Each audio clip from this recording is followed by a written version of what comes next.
Bonjour et bienvenue dans un nouvel épisode de mon podcast créatif. Moi c'est Audrey, je suis tricoteuse et créatrice de patrons et je vous retrouve pour vous partager mes projets en art du fil. J'espère que vous allez bien.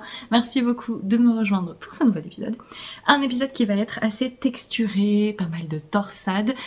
Et j'ai pas mal de choses à vous dire, donc je vais sans plus tarder commencer. Vous pouvez trouver tous les temps des différentes sections du podcast dans la description sous la vidéo, donc si vous voulez trouver un projet en particulier ou sauter un passage, c'est par là. Je mets aussi les liens vers tout ce dont je parle, les patrons et les laines que je vais mentionner. Voilà.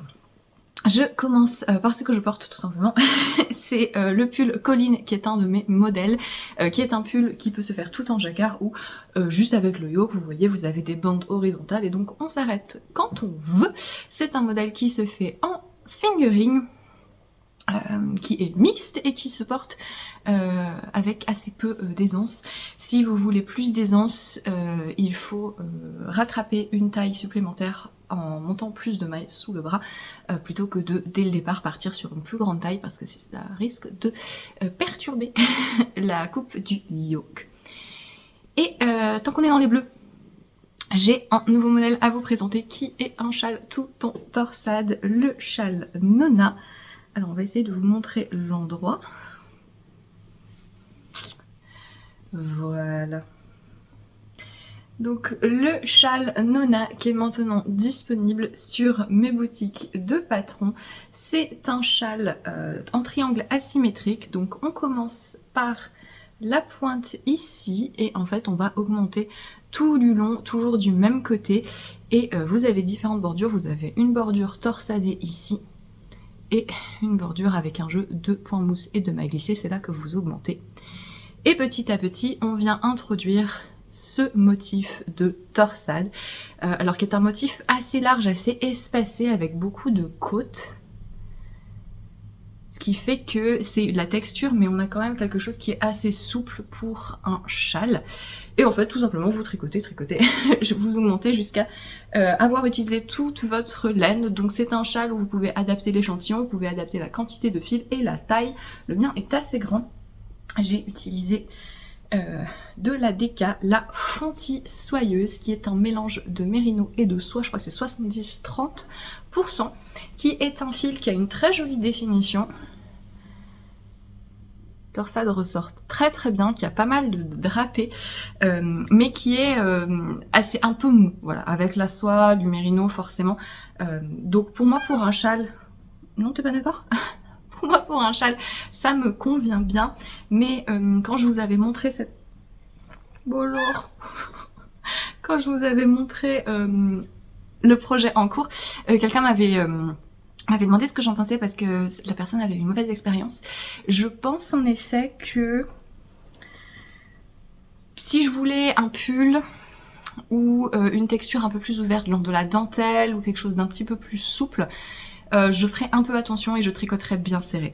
Là, je crois que les torsades, en fait, conviennent plutôt bien parce que ça a quand même les torsades, donc on fait des croisements et donc ça un peu resserre le truc, ça tord le tricot et ça rajoute une certaine structure, mais ça fait quand même un châle qui est pas très lourd, je trouve, mais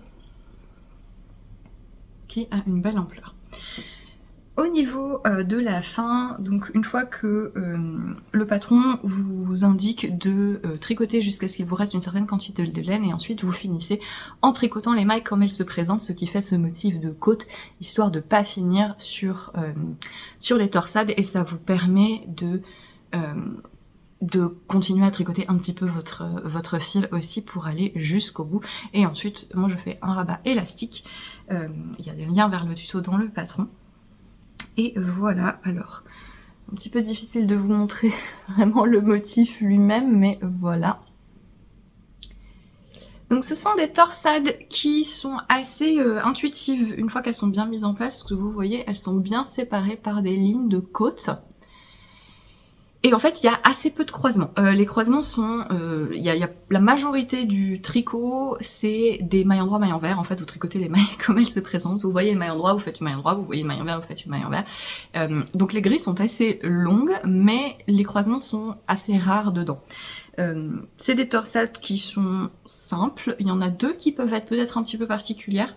Une parce qu'elle est grande, c'est sur 12 mailles. Elle est où? Celle-ci. Voilà. Et une parce qu'elle a un pilier central. Donc c'est le genre de torsade où on garde, vous voyez ici ce petit médaillon, en fait vous gardez des mailles en verre au centre et vous croisez autour de ces mailles en verre.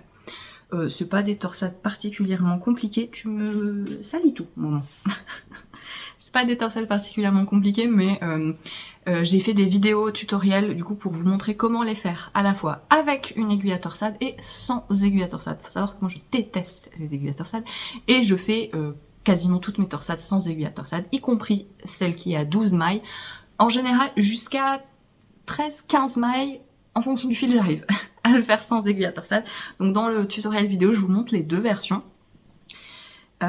Mais voilà, si vous avez... je pense qu'il y a une de mes testeuses, c'était les toutes premières torsades qu'elle faisait. Si vous en avez déjà fait même des basiques, c'est tout à fait accessible. C'est un long projet par contre, hein, voilà, c'est toujours le même motif, donc c'est plus une question de est-ce que vous arrivez à vous mettre dans la fluidité du truc et est-ce que ça va pas vous lasser un aussi gros projet si vous n'avez pas l'habitude des torsades. Et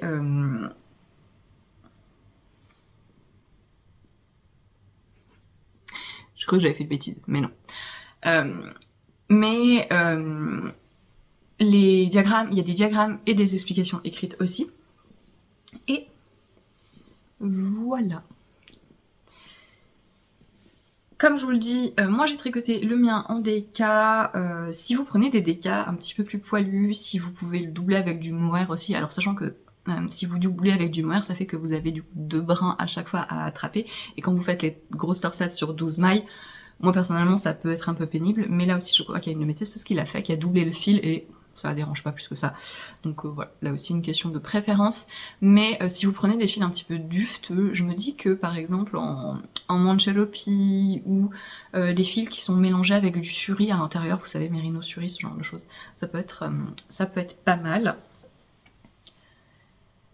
Et voilà, j'ai aussi un test qui a été fait en figurine, tout simplement. La personne a juste fait un échantillon pour vérifier avec quel numéro d'aiguille elle aimait bien le rendu, que c'était pas trop déjaugé, pas trop serré. Et elle est partie, et comme la longueur du patron est parfaitement, la longueur du châle est parfaitement adaptable, et ben ça marche. Et si je le porte pour vous montrer, alors moi ce genre de grand châle, j'ai tendance à le porter beaucoup sur les épaules parce que ayant un travail plutôt sédentaire, bah j'ai froid parfois, et donc c'est quelque chose que je porte beaucoup comme ça.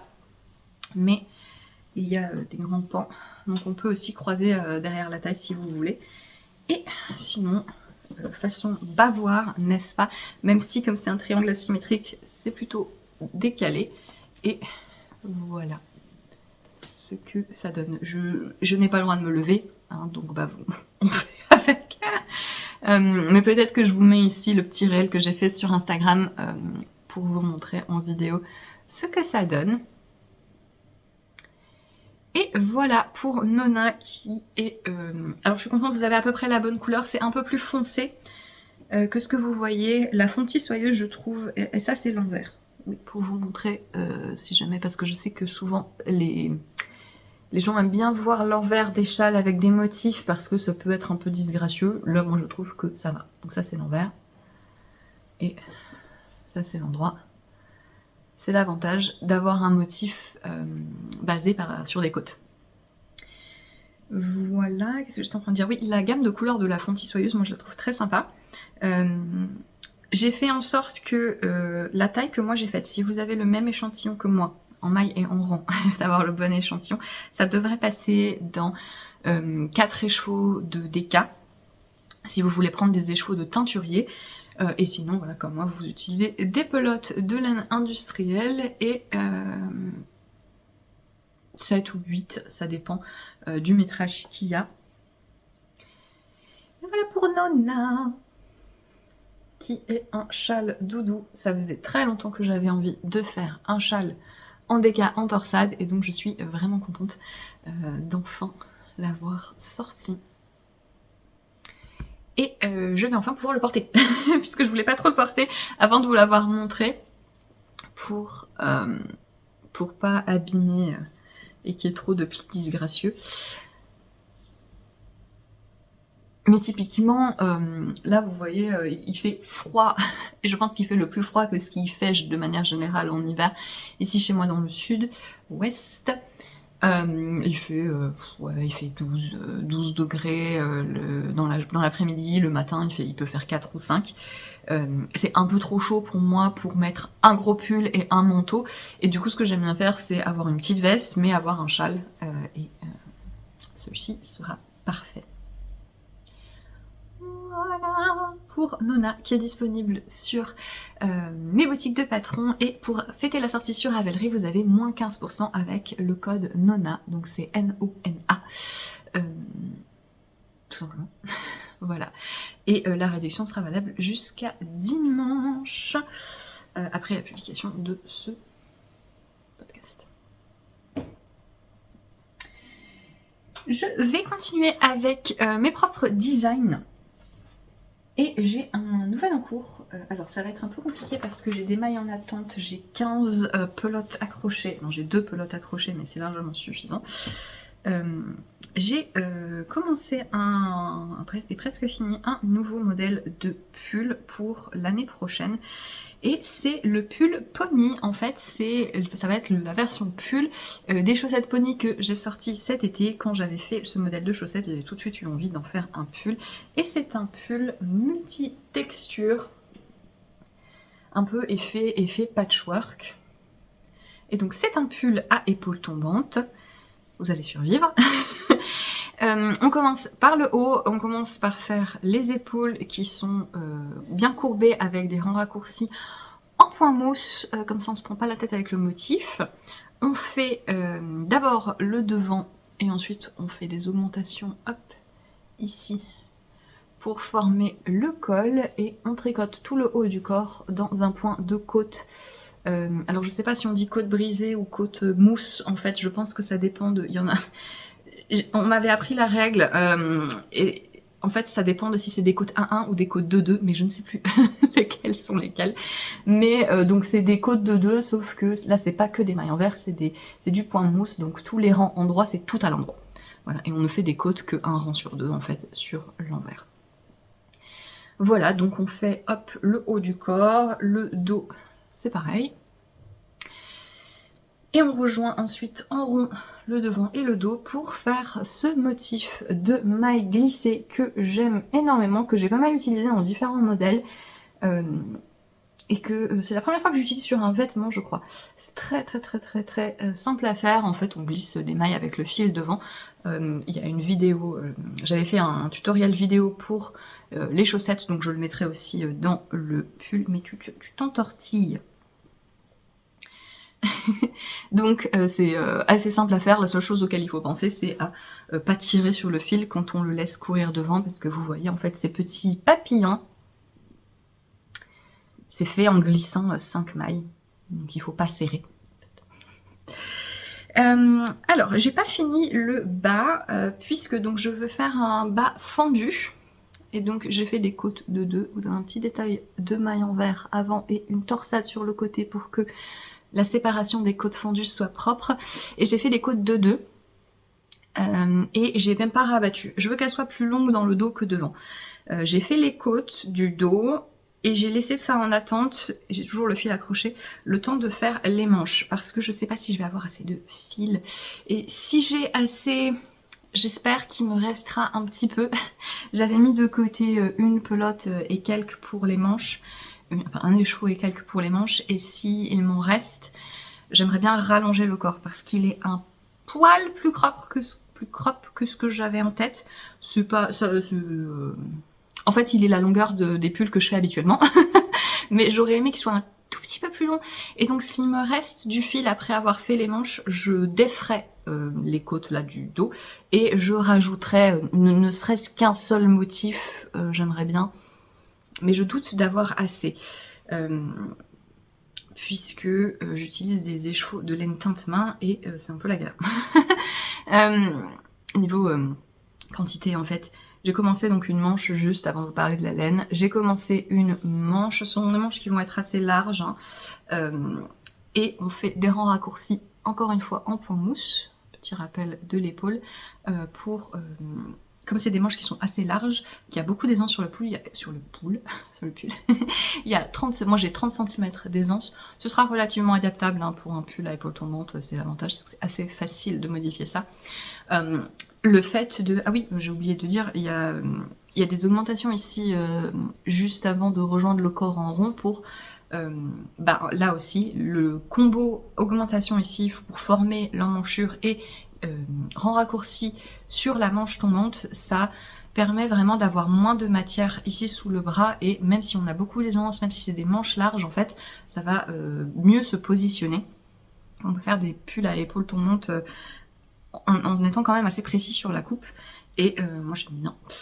Et donc j'ai fait les rangs raccourcis en point mousse aussi. Pourquoi je l'ai fait en point mousse? Parce que comme ça fait que des mailles endroits et je peux faire des rangs raccourcis, les rangs raccourcis classiques où on fait glisser et on enroule le fil, donc c'est wrap and turn en anglais, donc c'est comment est-ce que je traduis? Entourer et tourner je crois. Et en fait quand on fait du point mousse avec ces rangs raccourcis, on n'a pas besoin de faire quoi que ce soit ensuite quand on referme le rang raccourci. Et donc c'est assez invisible. On tricote juste à l'endroit, on n'a pas besoin de relever le brin, etc. ni rien, vous tricotez comme si vous n'aviez pas fait de rang raccourci et ça se fond plutôt bien. Bref. Et le point de la manche, c'est un petit point de semis, donc du jersey, avec juste des mailles en vert ici qui forment un quadrillage, vous voyez.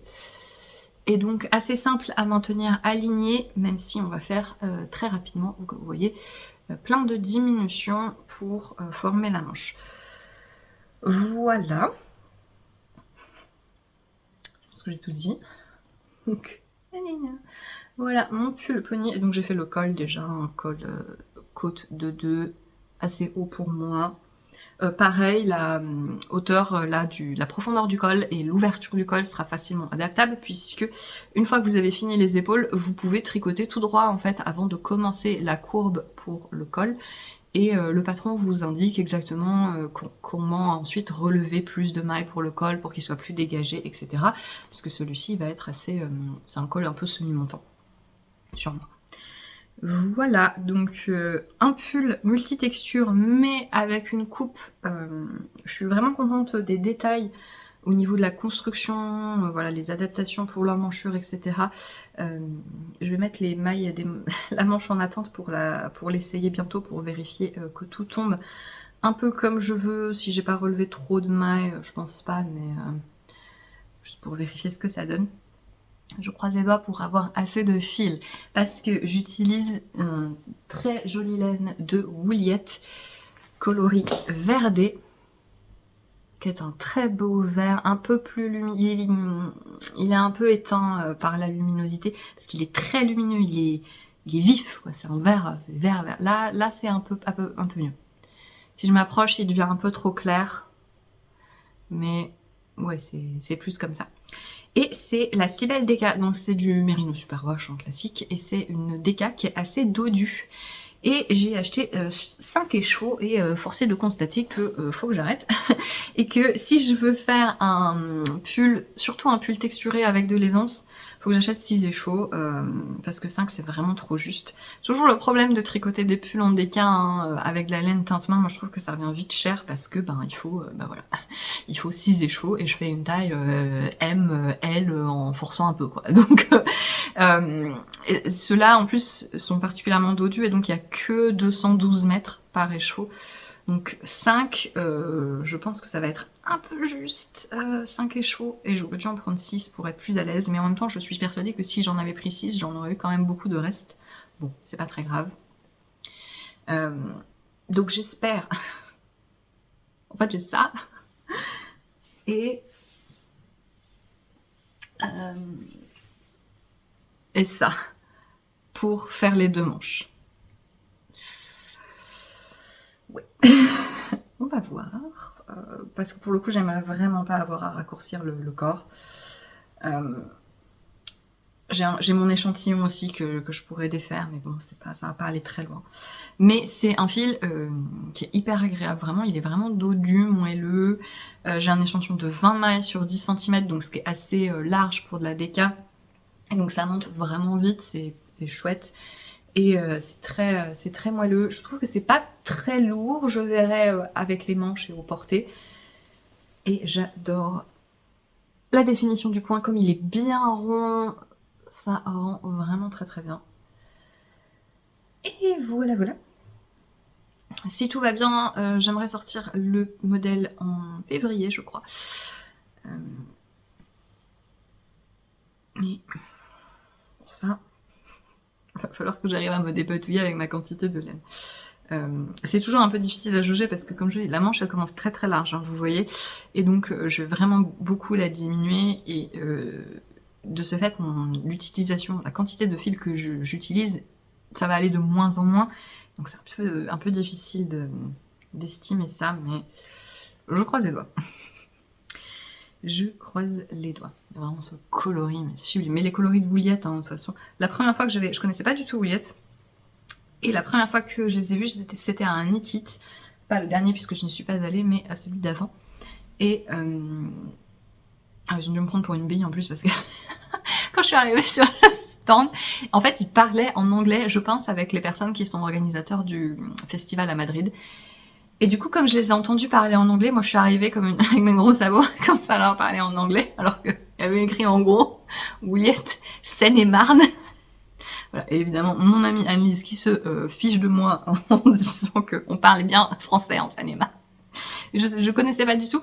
Et ils ont vraiment des couleurs. Et je leur avais pris, à ce salon-là, je leur avais pris de quoi faire un pull d'Andrea Mori. Je crois que c'est le Pink Velvet que je voulais faire. Dans des violets vraiment très très beaux. Je trouve qu'ils ont des couleurs très saturées. Et ce vert là, vraiment, c'est pareil. Gros coup de cœur sur la couleur. Qui va pas si mal, je trouve. Ça me va mieux, je trouve. Je trouve que peut-être ce vert me va mieux que ça. Voilà. Mais ça va être très très sympa. Voilà pour mon encours design du moment. J'ai fait un bazar possible avec les chevaux qui étaient accrochés en bas du corps. Et voilà. Je voulais vous montrer aussi quelques petits projets perso que j'ai fait, des cadeaux que j'ai fait sans patron, ce sont des choses improvisées. Je vous avais parlé, il me semble, d'un bonnet que je tricotais pour mon compagnon, qui est terminé et qui a déjà été porté. Je lui ai cruellement enlevé pour pouvoir vous le montrer. Et donc c'est un patron improvisé, un bonnet en côte de 2 en fingering. Il avait besoin d'un bonnet assez fin pour l'intérieur pour pouvoir le porter en intérieur puisqu'il est chauve. Hein. C'est tragique. Et j'avais commandé pour octobre le calendrier d'Halloween de The We Yarn Company, donc teinturier basé aux Pays-Bas, mais d'origine écossaise, et c'était un calendrier, je le trouve, on va en reparler, parce que j'adore les coloris. Je suis pas quelqu'un de très difficile, mais là j'ai vraiment un gros coup de cœur sur... Il y avait 5 écheveaux, je crois, ou 4, 5 je crois. Et j'aime toutes les couleurs, et il y en a 2 en particulier que j'aime énormément. C'était sur le thème du folklore écossais, du coup avec des créatures un peu horrifiques, etc. Je me souviens absolument plus du nom de celui-ci, de toute façon c'est des mots écossais, donc jamais de la vie je prononce. Mais celui-ci je l'aimais énormément aussi, et quand j'ai ouvert cet écheveau-ci, je l'ai montré à Marie, je lui ai dit tu veux pas un bonnet, parce que je trouvais que ça lui irait bien, et on est sur des tons violet, marron, rouille, ocre. Là aussi plus foncé en vrai que ce que ça ressort à la caméra.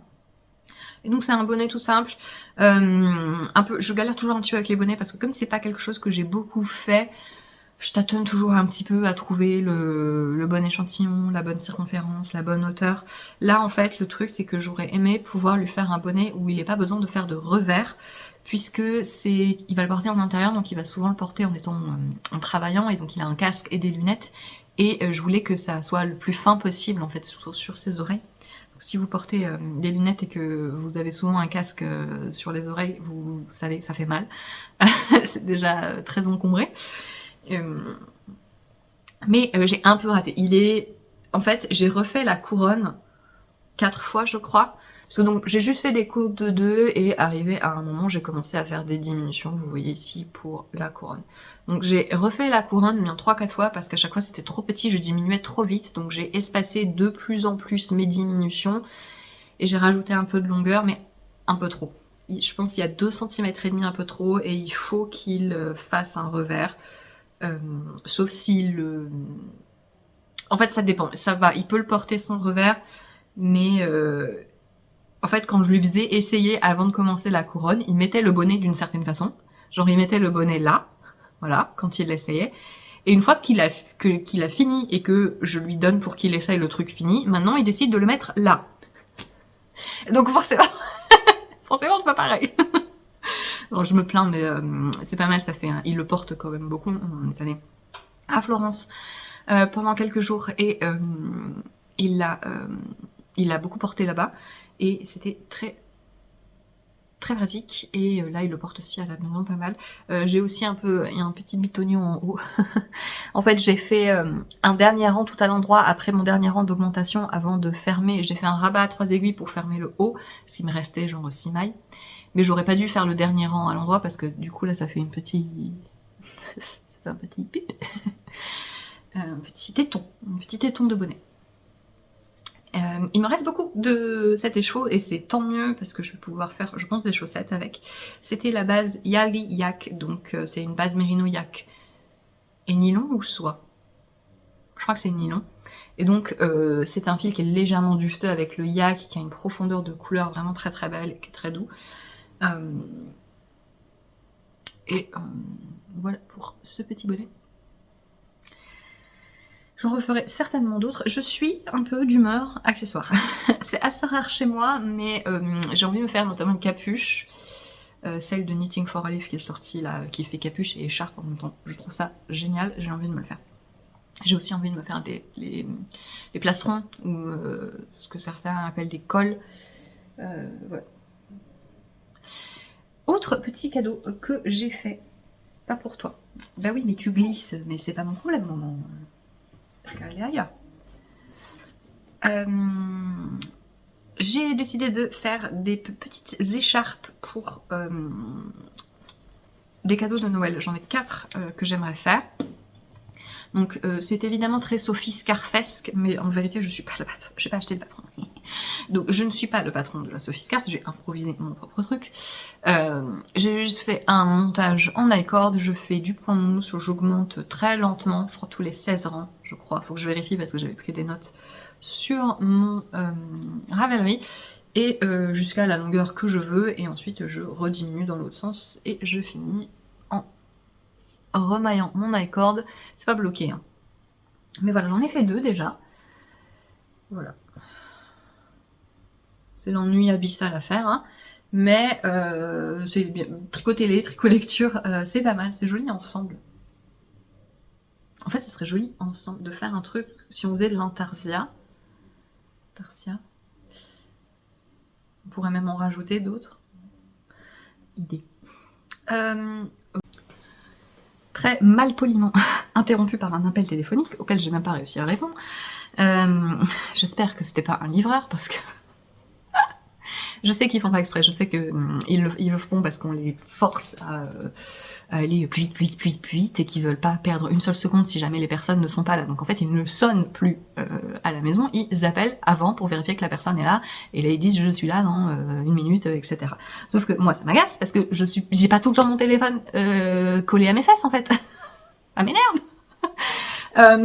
Et donc, en plus, ce qui est marrant, c'est qu'il y en a un en particulier, je crois que c'est le livreur GLS, ça arrivait plusieurs fois, en fait, il appelle, j'ai pas mon téléphone sur moi parce que j'ai une vie, je fais autre chose, j'entends que mon téléphone sonne, je cours pour essayer de répondre, donc je monte les 2 étages pour essayer d'attraper le téléphone, évidemment, je loupe l'appel, et quand j'arrive, quand je le vois qu'il est dehors et que j'arrive à le rattraper, il me dit « mais vous vouliez pas me répondre ?» Et ça m'énerve parce qu'il est plus âgé que moi. Et je comprends pas pourquoi, c'est la génération de mes parents, je comprends pas. Le paradoxe des gens qui ont la cinquantaine, soixantaine, qui passent leur vie à critiquer les gens plus jeunes, qui sont addicts aux écrans, toujours sur les réseaux, toujours sur les téléphones, etc. Mais qui sont quand même ceux qui partent du principe qu'on devrait toujours être absolument disponible pour répondre instantanément à un appel téléphonique. Bref. Faut savoir, vous voulez que je sois collée à mon téléphone ou pas? Voilà. Donc ça m'énerve. Je pense pas que c'était lui parce que du coup je lui ai dit, j'ai pas mon téléphone sur moi mais je suis toujours là. Appuyez sur la sonnette. Voilà, je pense que c'était tout simplement une arnaque téléphonique et ça aussi, hein. Bref, mes mini écharpes. Donc j'en ai fait 2. J'utilise la cachemire classique. Je voulais essayer. La marque m'avait contacté il y a longtemps pour quand ils avaient un peu commencé à exploser pour savoir si je voulais recevoir leur fil pour en parler et j'avais dit non parce que c'est super cher en fait et je me voyais pas de... J'aime pas trop recevoir des produits de luxe et pas avoir l'appréciation que j'aurais si j'avais moi-même payé le truc pour vous en parler, oui. Je dis ça, après je vais vous parler de quelque chose qui m'a été offert, mais c'est 2 fois plus de laine, c'est moins cher. Bref. Donc c'est du pur cachemire, donc évidemment c'est une fibre luxueuse, j'ai acheté, hein, du coup voilà. J'ai finalement décidé moi-même d'acheter pour tester, et je me suis dit pour des cadeaux, pour des gens qui sont pas particulièrement sensibles au niveau de la laine, mais qui bénéficieraient d'avoir quelque chose de doux, je me suis dit tiens, je vais faire le test. J'ai beaucoup entendu que c'était hyper agréable à tricoter, etc. Donc c'est presque 15 € la pelote de 25 grammes. Hein. Voilà. Donc j'en ai pris 2 à chaque fois pour faire chaque écharpe. Voilà, je dis bon ça fait une trentaine d'euros le cadeau. C'est pas mal. Pour une fibre très luxueuse. Je trouve pas que ça vaut le coup. Voilà. C'est très doux, oui, bon, c'est très doux, ça se dédouble un peu. C'est un fil un peu chaînette, en fait. J'ai l'impression. C'est un fil qui est assez fin, qui est quand même considéré comme de la déca, donc je vais voir si ça se gonfle un peu plus une fois lavé, mais vous voyez là sur mon point mousse, c'est pas hyper dense. Hein. Donc pour une écharpe, oui, mais je me dis faire un pull avec, moi non en fait. Je sais pas, je la trouve un peu trop fine. Du coup, ça veut dire qu'il faudrait que je la tricote relativement serrée, donc que j'en achète plus pour avoir plus de métrage. Et pour le marron, dans une pelote, j'ai eu 3 nœuds. Alors, les nœuds, je vous en ai déjà parlé, moi c'est pas vraiment quelque chose qui me dérange, les nœuds dans des pelotes en fait, je préfère qu'il y ait des nœuds dans mes pelotes plutôt que les usines jettent. Parce que le fil s'est cassé en fait, et qu'ils peuvent pas faire une pelote complète et que le fil s'est cassé. Oui, mais là, il y a que 100 mètres, il y a quoi? Il y a 112 mètres. Donc, si la filature casse le fil 3 fois, juste sur 112 mètres, c'est pas pareil que si j'avais 4 nœuds dans une pelote qui faisait 800 mètres. C'est pas pareil. Ok, sur 800 mètres, bah peut-être le fil il casse, ok, mais juste sur 100 mètres, que le fil casse 3 fois. Il y a peut-être, voilà, pour le prix, bon, voilà. Hein, là, j'ai un peu grincé des dents, j'avoue. Ouais. Pour des cadeaux précieux, pour des petits accessoires comme ça, ok. Je pense que j'aurais été tout aussi contente de prendre quelque chose avec du yak ou avec du suri. Ce serait plus abordable, ce serait une fibre qui est moins problématique au niveau environnemental. Et ce serait tout aussi doux et un petit peu plus... Ouais, je sais pas. Là, ça va parce que c'est du point mousse, en fait. Et je récupère du moelleux avec la technique que j'ai faite. Si j'avais tricoté un pull avec une base de jersey, j'aurais trouvé ça un peu... Enfin, voilà, ça me paraît un peu faiblard, en fait. Bon, bref. c'est mon avis. Si vous avez tricoté des pulls, je veux bien vos retours si vous avez tricoté des pulls, parce que je vais être très honnête avec vous, les seules personnes que je connais qui ont fait des gros projets avec le cachemire de cette marque, c'est des gens à qui on a offert la laine, en fait, pour faire des modèles ou faire des trucs comme ça. Donc si vous, vous avez craché 200 € pour faire un pull avec, je veux bien votre retour, je veux bien savoir comment ça vieillit. Parce que peut-être que c'est un miracle après coup, hein. Peut-être que tout ce que je dis c'est honteux et en vrai une fois que ce sera lavé, ça va être magnifique et ça va bien se gonfler et que ça va être ça va extrêmement bien vieillir. Peut-être. Donc je veux bien votre avis si vous avez testé cette laine. Donc voilà, hein, écharpe, mini écharpe. Il me reste, j'utilise en gros une pelote et 2 tiers pour une écharpe. Et donc en fait il va me rester un petit peu de blanc, un petit peu de marron et un petit peu de ces deux couleurs. Peut-être que je m'en ferai une pour moi, je pense, avec les restes. Un truc à rayures. Je pense que les 3 couleurs ensemble, ça peut être sympa. Voilà. C'est tout ce que je vais faire en cadeau, je pense, vraiment pour Noël. J'ai un projet de pull pour mon compagnon, mais je vais peut-être pas réussir à le finir pour Noël, donc je le ferai peut-être plutôt pour son anniversaire qui est en février. Mais voilà pour mes encours design et improvisation personnelle. Oula, je vais éviter de faire un gros tas n'importe comment. Et je vais passer à... Qu'est-ce que je voulais vous montrer? Oui. Je suis en train de faire un test pour une autre créatrice. Et quel plaisir. J'ai découvert le podcast de Maya. Son nom de famille commence par D, mais j'ai perdu. Donc c'est Milahism Knits sur YouTube et Milahism Thinks sur Instagram, ou c'est Milahism Thinks sur les deux. Je ne sais pas. C'est extrêmement difficile à prononcer. C'est fort pénible, Maya.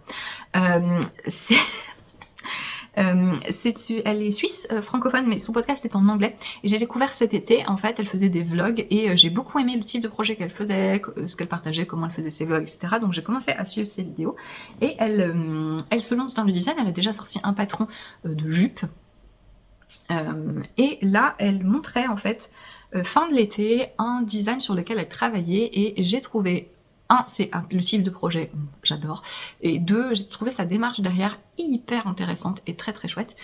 C'est en fait une grosse veste en torsade. Et en fait, elle a reproduit un tricot que sa grand-mère avait fait pour son père. Pour le père de mère. C'est une veste qu'ils ont du coup dans la famille depuis des années. C'est une veste zippée à torsade. Et donc elle a repris un peu le même esprit, les mêmes torsades. Elle a changé quelques détails, elle a rajouté des manches marteau, etc. Je trouvais ça hyper chouette comme origine d'un design. Et en plus de ça, le processus de création du design dont elle parlait dans ses vidéos, j'étais très enthousiaste parce que la précision et l'attention qu'elle a mis dans les détails, dans la gradation de ce projet. Elle a fait aucun compromis sur l'esthétisme du projet et sur la gradation. Donc c'est un patron qui est gradé pour beaucoup de tailles, qui est inclusif, qui va être unisexe, qui va être extrêmement précis dans sa coupe. Alors c'est un patron qui a un petit peu d'aisance, mais pas trop, et c'est tout en torsade. Et donc, alors ça va être un peu compliqué de vous montrer parce que je suis dans une étape particulière. Et notamment, un des trucs dont elle parlait dans son podcast, c'est que quand on fait des projets en torsade, comme ça, je vais vous montrer le dos. Quand on fait des projets en torsade, gradés, c'est un peu pénible. Et souvent, il faut faire des compromis esthétiques en utilisant des zones de remplissage en fait. Voilà, soit on va mettre du point en vert, du point de blé, du point de riz, etc. pour permettre de grader un peu plus facilement et de moins se prendre la tête et que le patron soit un peu plus intuitif à suivre. Maya, elle a dit non et elle a fait un truc... le mal de tête, hein, j'imagine, qu'elle a dû se donner. En fait, il n'y a pas du tout de zone de remplissage. Les torsades se mettent très bien tout autour du projet, partout. voilà, sous les bras, c'est une torsade, et elle a vraiment fait en sorte que toutes les tailles soient très très proches visuellement les unes des autres, alors que typiquement quand on a des motifs comme ça, des gros motifs, hein, voilà, des motifs assez larges, en plus c'est fait dans un très gros fil, c'est compliqué d'obtenir le même aspect, de pas avoir des ratios complètement différents d'un panneau à l'autre, et d'avoir un panel de taille satisfaisant. Et elle a elle s'est pas démontée, elle a fait elle a fait exactement ce qu'elle voulait, et donc j'étais très intéressée, et du coup pour ça, parce que voilà, c'est une démarche qui m'a beaucoup plu. Le projet, moi, c'est le genre de truc avec mon manteau en fait, hein, ça va être parfait. Et donc quand elle a fait un appel au test, j'ai postulé, et alors le patron est à l'image de tout ce que je vous dis, c'est vraiment hyper fluide à lire, c'est facile à faire, c'est agréable, tout est très très bien expliqué, et tout est très détaillé, vraiment il y a des diagrammes pour toutes les tailles, les rangs raccourcis sont dans les diagrammes aussi dessinés. Moi ça c'est un truc, c'est pas ça moi, j'ai trop la flemme. Mais voilà, c'est hyper... je suis...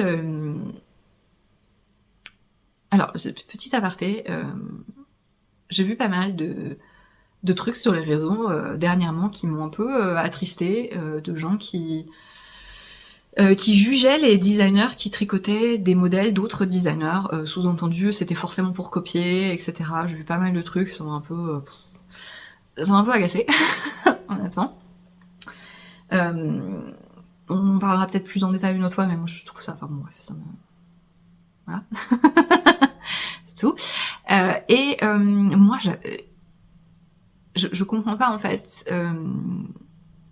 pourquoi j'arrêterais de tricoter des modèles d'autres créateurs. Je suis pas créatrice de patron parce que je pense que tous les autres sont nuls en fait, et que je sais mieux que tout le monde. Quand je vois ce que font d'autres personnes, ils font des choses que moi, soit je ne sais pas faire, soit je n'ai pas envie de faire.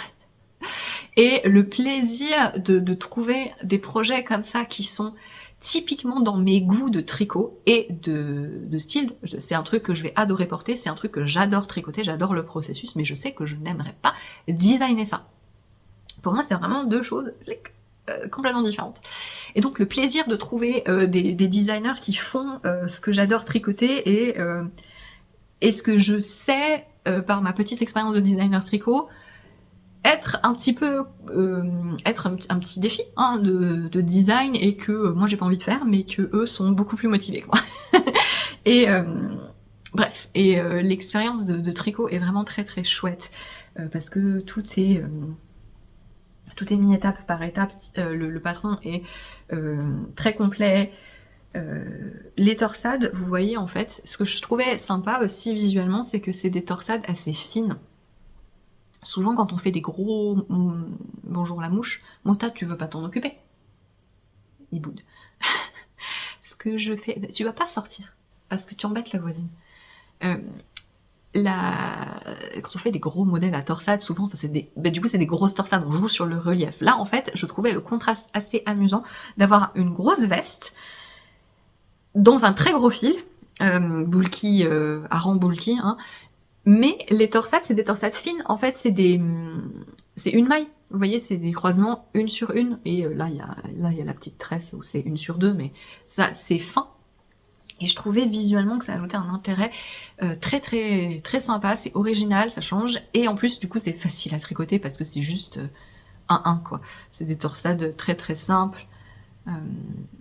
Comme on a des lignes, en fait, très claires, c'est intuitif à suivre. On commence par la construction des manches marteaux. Vous voyez, on fait les petits rectangles ici, puis on relève les mailles pour faire le dos, on fait des ronds raccourcis. Ensuite, pareil, sur les devants, on forme l'encolure. Donc ça va être une encolure un petit peu arrondie comme ceci. Hop, ensuite, il va y avoir un col en côte ici. Et on fait un accorde ici. Et il y aura une fermeture éclair. Donc j'ai jamais cousu de fermeture éclair encore sur un tricot, donc ça va être sympa de tester ça. Et il y a des poches. Donc en fait, là pourquoi je vous dis que c'est bizarre, parce que je suis en train de faire la séparation pour les poches. Donc une fois qu'on a rejoint, c'est ça aussi qui est très satisfaisant, c'est que c'est assez peu de quantité de tricot continu, dans le sens où tout est découpé en petites étapes. Une fois qu'on a rejoint pour le corps, on tricote assez peu avant de séparer pour les poches. Et donc on fait les panneaux séparément. Donc là vous voyez j'ai fait le devant, là j'ai fait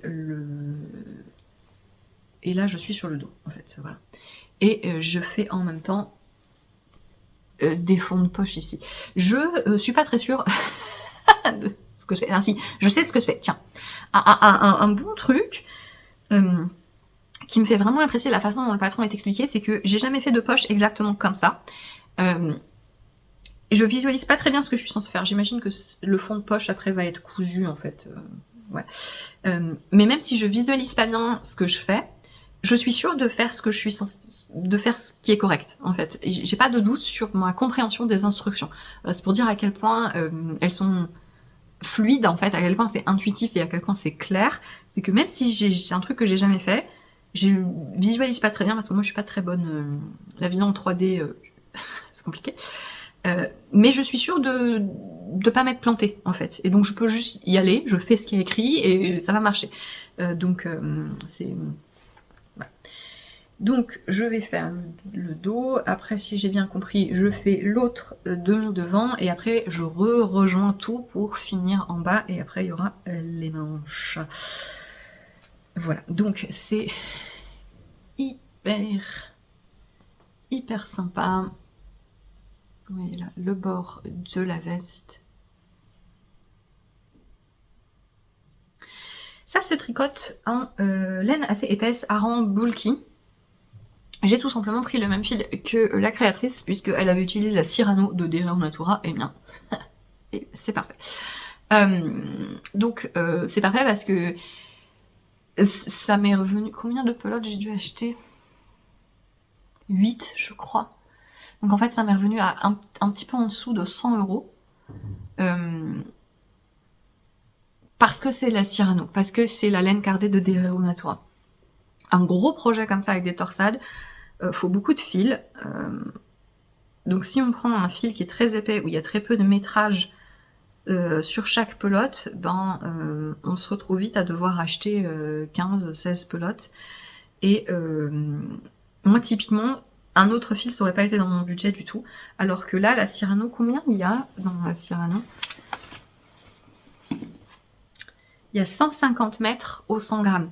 Mais ça se tricote comme une bulky où il y aurait que 100 mètres, vous voyez, parce que c'est un fil cardé, donc un fil cardé, c'est un fil où toutes les fibres n'ont pas été lissées et peignées dans le même sens. Ce sont des fils qui sont moins denses et qui du coup ont plus de métrage par rapport à leur masse.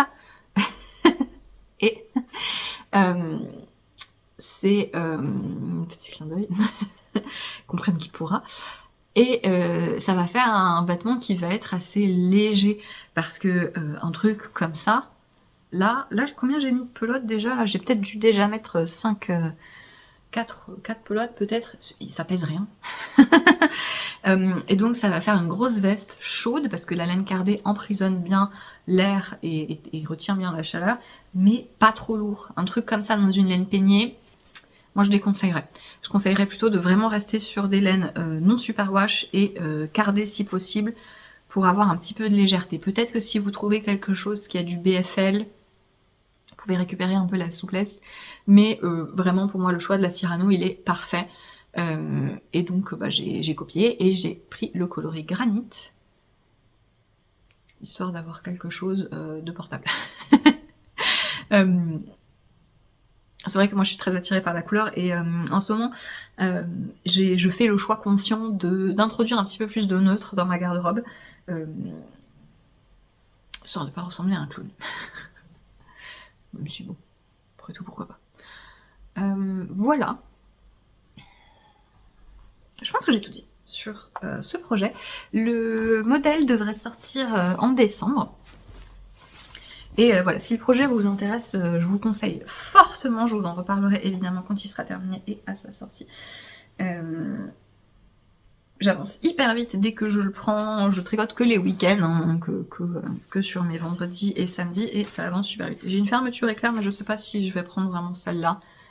parce que ouais, c'est un peu bleu, hein. Je sais pas.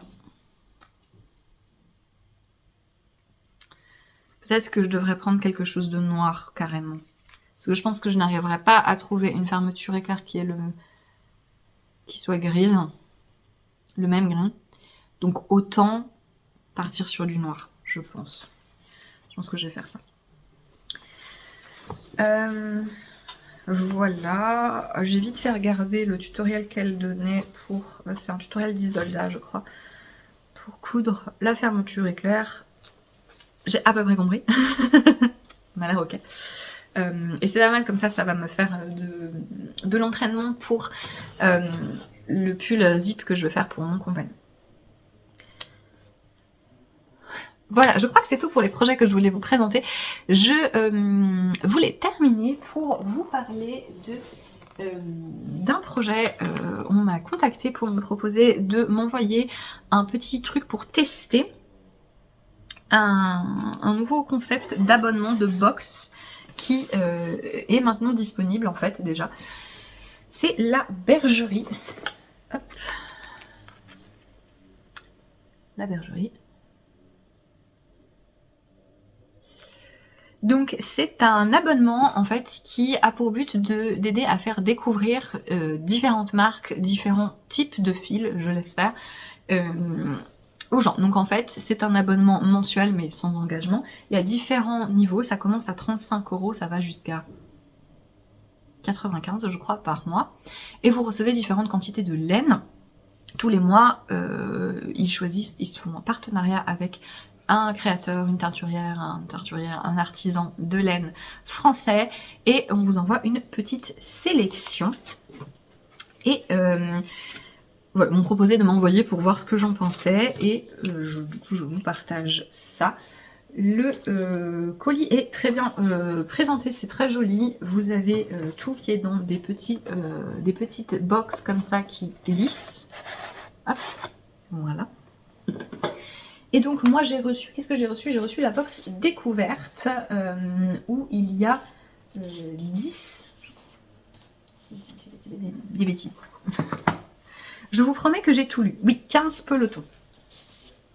15 pelotons de 10 grammes en fait. Et donc le partenariat pour cette box découverte-ci, c'est Squirrels Yarns, donc teinturière dont je connais déjà et j'apprécie le travail. Et donc j'ai reçu 15 pelotes de 10 grammes dans quasiment dans tout son panel de couleurs en fait. Hein. Hop. Voilà.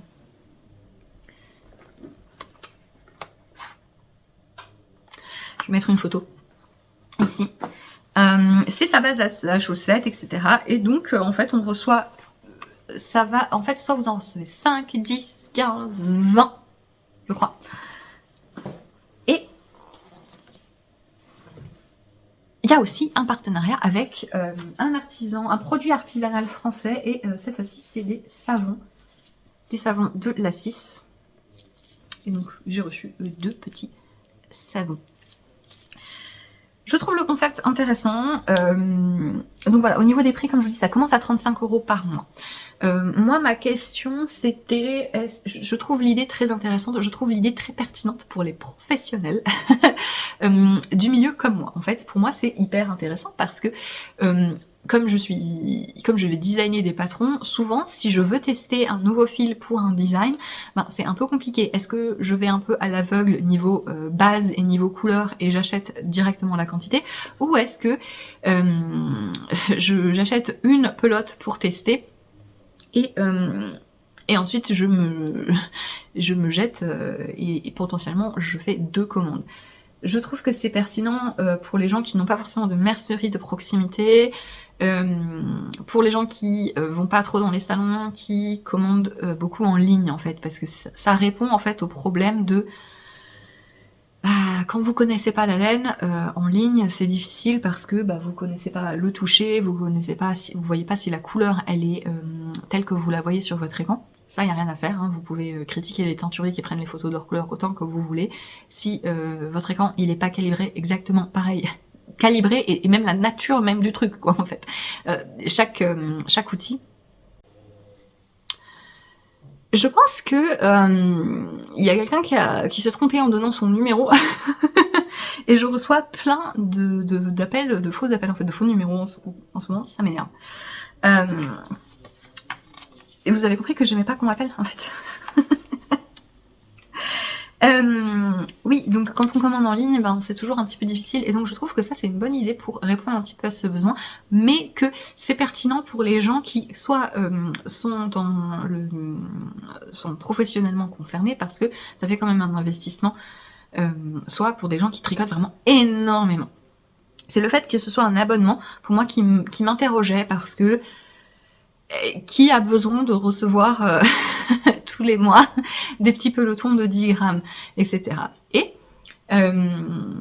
ça fait une petite semaine que j'ai reçu la box et je me disais en fait il suffirait de suggérer des utilisations pour les 10 pelotons et voilà, ce serait intéressant pour les gens quand même de commander sans se retrouver avec quelque chose dont ils ne savent pas que faire.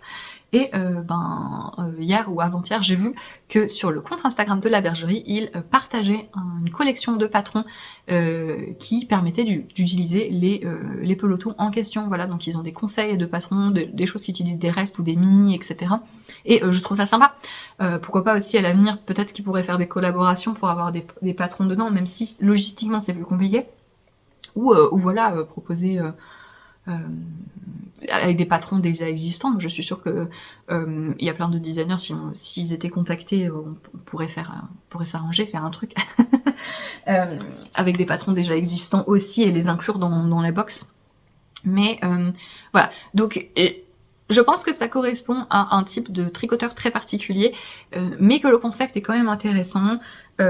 Si on sait à l'avance le type de fil, l'artisan qui va être sélectionné, je pense que ça peut être chouette parce que vous pouvez vous dire ah oui, je voulais découvrir, je sais pas, je voulais découvrir telle ou telle marque, bah, Squirrel Yarns, voilà, vous connaissiez pas Squirrel Yarns, vous voulez découvrir ces laines spécifiquement et vous dites bah ah, ça m'intéresse, je vais commander cette box parce que c'est un abonnement mais c'est flexible. Voilà, moi c'est la question d'abonnement qui me je sais pas si c'est très pratique. En revanche, quelque chose que je trouve très sympa, c'est que les frais de port sont inclus, donc il n'y a pas de... Voilà, c'est plus fluide, c'est plus facile, il n'y a pas de frais de port en plus à payer de manière récurrente. Et voilà, en ce moment, vous avez une campagne de financement participatif Ulule, si vous voulez aider à soutenir le projet, et en fait, ça vous permet de commander une box, voilà. En même temps que vous soutenez le projet pour son lancement, mais ils ont aussi déjà ouvert la boutique classique sur leur site internet.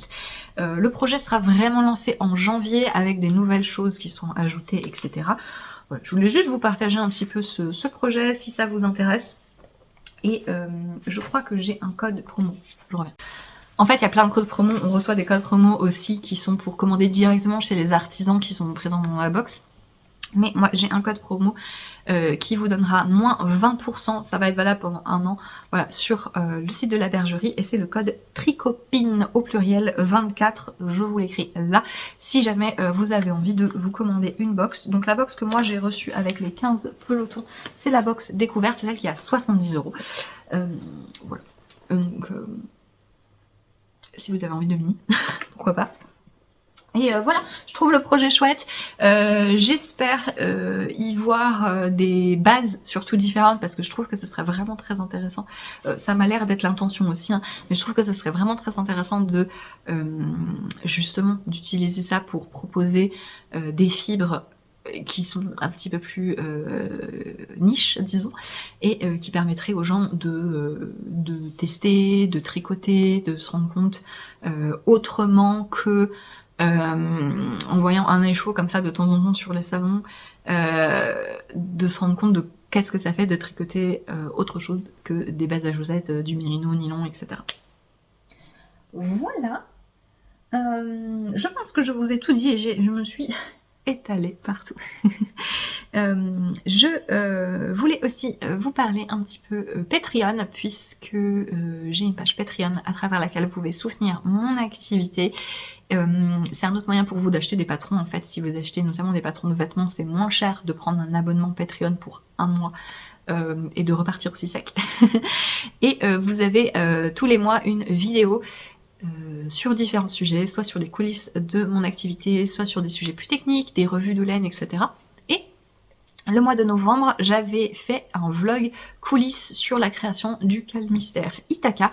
Donc tout, c'est un long métrage. Et écoutez, c'est c'est réalisé par Christopher Nolan, d'accord. Ça dure 4h30. Ok.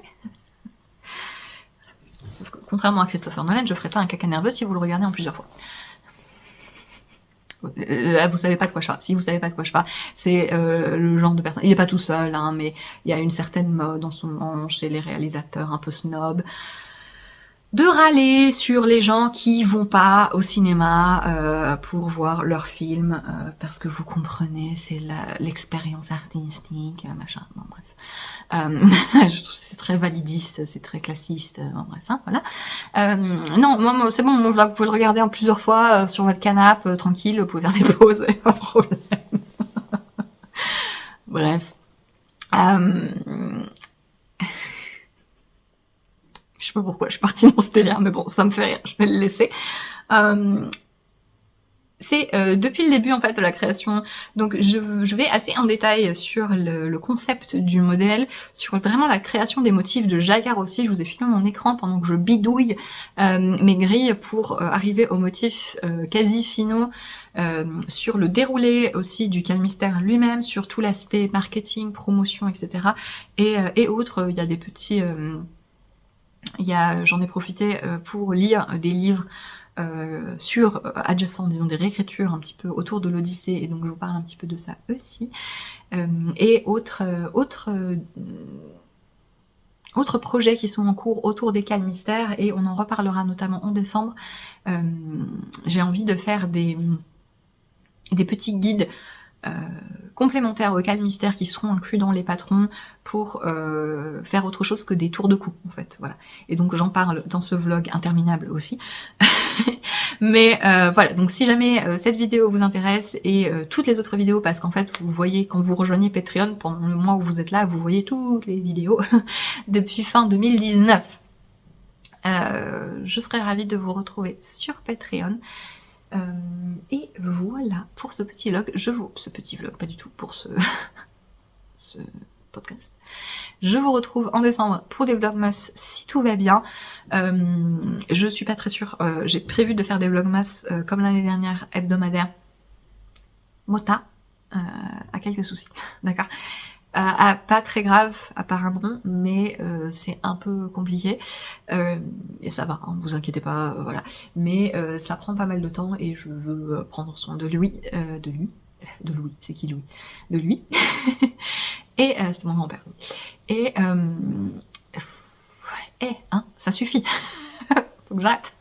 Donc je risque de peut-être pas faire des vlogmas, mais j'ai vraiment très envie d'en faire quand même. Ça va dépendre. Vous verrez si le 1er décembre il y a un vlogmas ou pas.